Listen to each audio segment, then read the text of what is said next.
And on this episode, we have the one and only Lucy Taylor. Honestly, if you looked at my social media, like, you could think my life is perfect.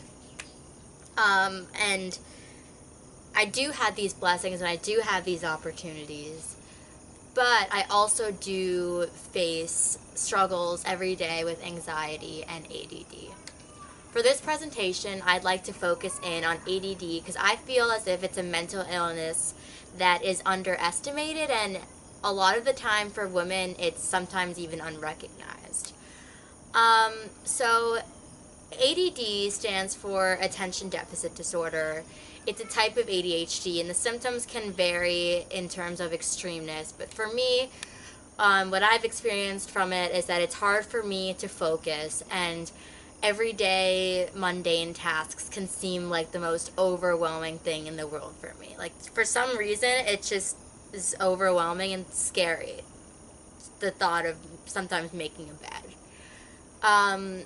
This causes me to sometimes be disorganized or forgetful, and the smallest things can make me feel really disappointed in myself just because it kind of is one of my insecurities. For example, let's say I forget to return my friend's phone charger that I borrowed from her.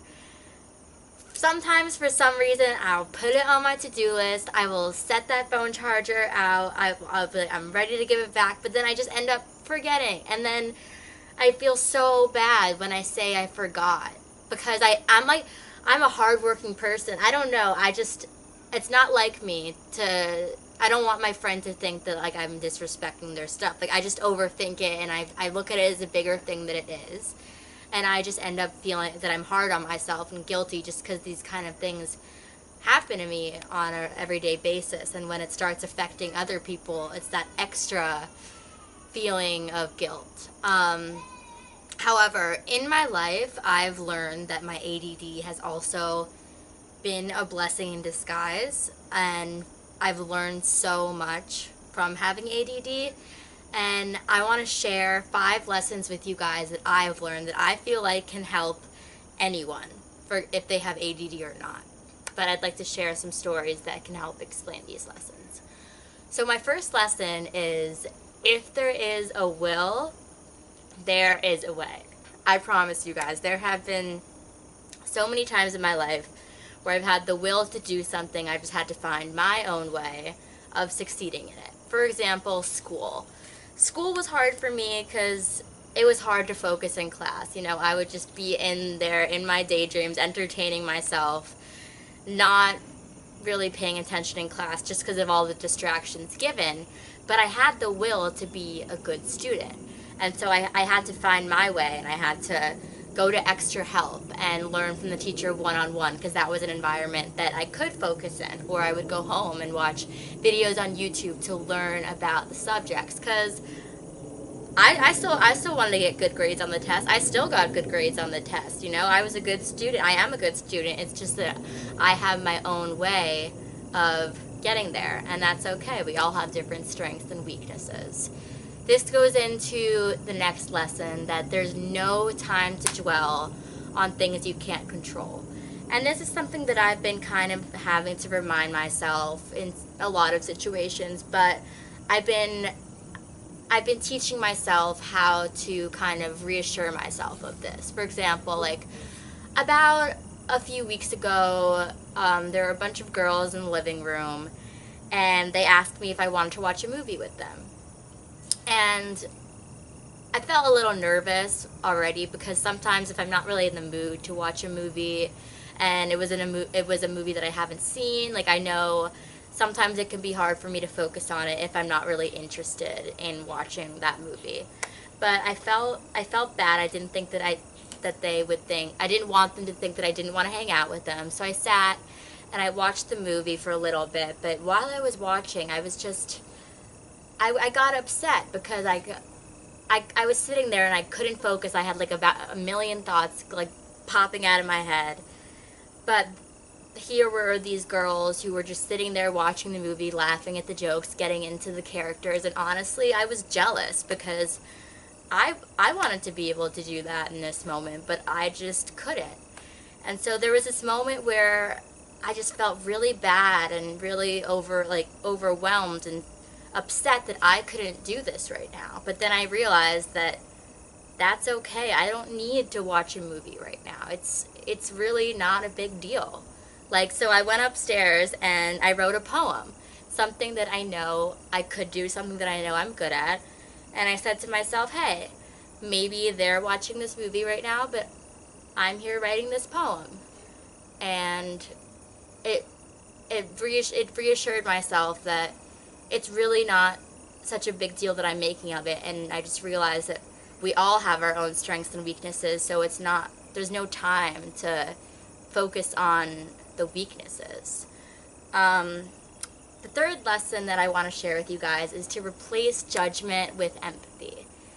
Do you guys know that feeling when you like accidentally spill coffee on someone's favorite shirt, let's say, or just a nice shirt, you know, it's a feeling of, first of all, like embarrassment, like, oh my god, I'm so sorry I just did that, and guilt, but then it's like you didn't mean to, but you still feel bad. But I don't know, it's a hard feeling, to be honest, and with someone with ADD, it's 10 times worse, just because it's the whole thing of you did something but you couldn't control it, but you feel bad, and it's just a lot of emotions.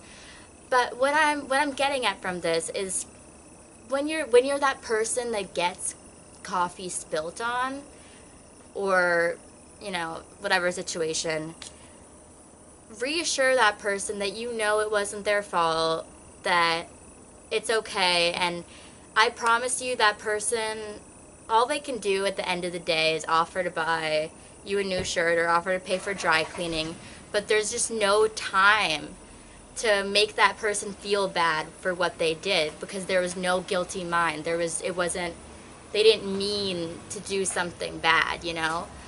And when you empathize, when you start empathizing for people instead of judging the situation of what just happened, you start to free yourself.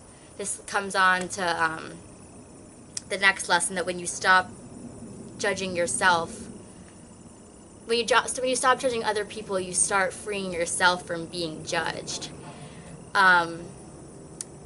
When you give people the benefit of the doubt and understand that there's not always a guilty mind present, and sometimes people just make mistakes, you start freeing yourself of the things that you can't control. Like, when I stop judging other people, I stop judging myself for having ADD, and it's just a lot more peaceful, to be honest. And like, if you hear a group of people labeling a girl as bitchy or not nice because, let's say, she doesn't talk that much, just start say, hey, well, maybe she's shy, or maybe she doesn't want to talk right now. Like, you know, for all you know, she has social anxiety. You really never know what a person is going through.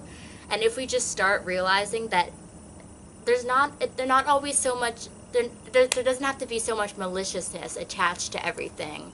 And if you just accept things and people for who they are and give them the benefit of the doubt, you can choose empathy and understanding. And then it'll grow in your own situation. You'll empathize for yourself, and I'll realize, I mean, I've been realizing, you know, this is something, ADD is out of my control. But accepting myself for my ADD also let me realize all of the amazing things that it gives me, and it's encouraged me to be really proud of the person that I am today. The next lesson is that there's a piece of misfortune. There's a piece of fortune in every misfortune, and I started realizing this when I stopped judging myself for my own circumstances. I've realized that ADD has helped me be so creative. All the time that I've spent entertaining myself, I've learned to be an entertainer. I have out-of-the-box thoughts that no one would ever think of, because sometimes I have impulse issues, but I just say my thoughts, and my thoughts are interesting and they're big, and a lot of people don't have those thoughts, and I'm lucky to be able to have this like entrepreneur mind. I have a scanning ability. Like, I'm very intuitive. I can notice when people need help and when someone's senses are off.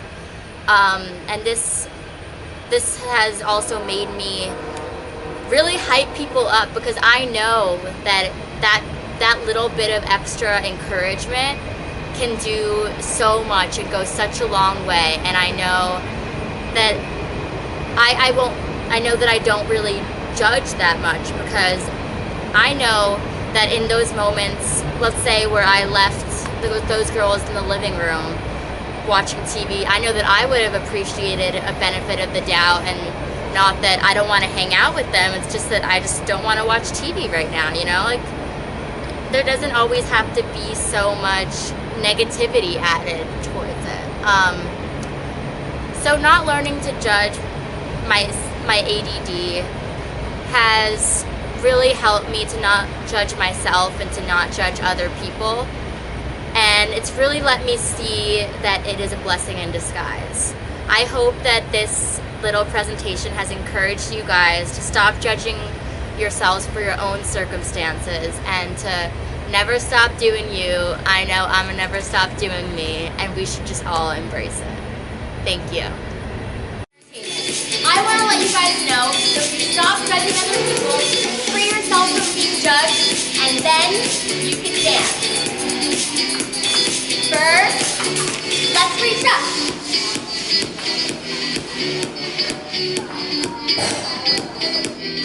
Down and cross, down and cross, down and cross. Macarena.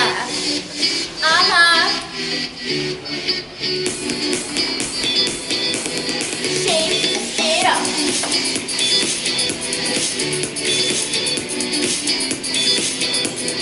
Shoulder, arm roll, shoulder, and arm roll. Do the cook.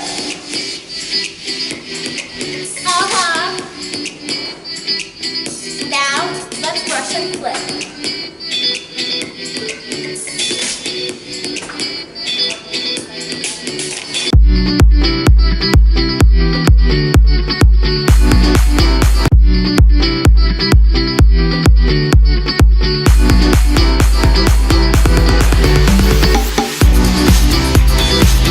Most of your waking hours will be at work.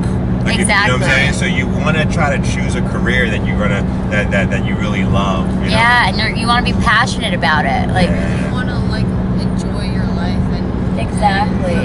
have a fulfilling life, and that would be way harder to do if you're just depending on your weekends or the nights. Right, and if you're passionate about it, there's so much more of a chance that it'll grow, because every day you're gonna have new ideas about it. You know, if you're working on something that you're not that into, you're not gonna brainstorm, you're not gonna think about it in your free time. Yes, that's true. And you're not gonna want to talk to other people about it, because it's your work, it's not your passion.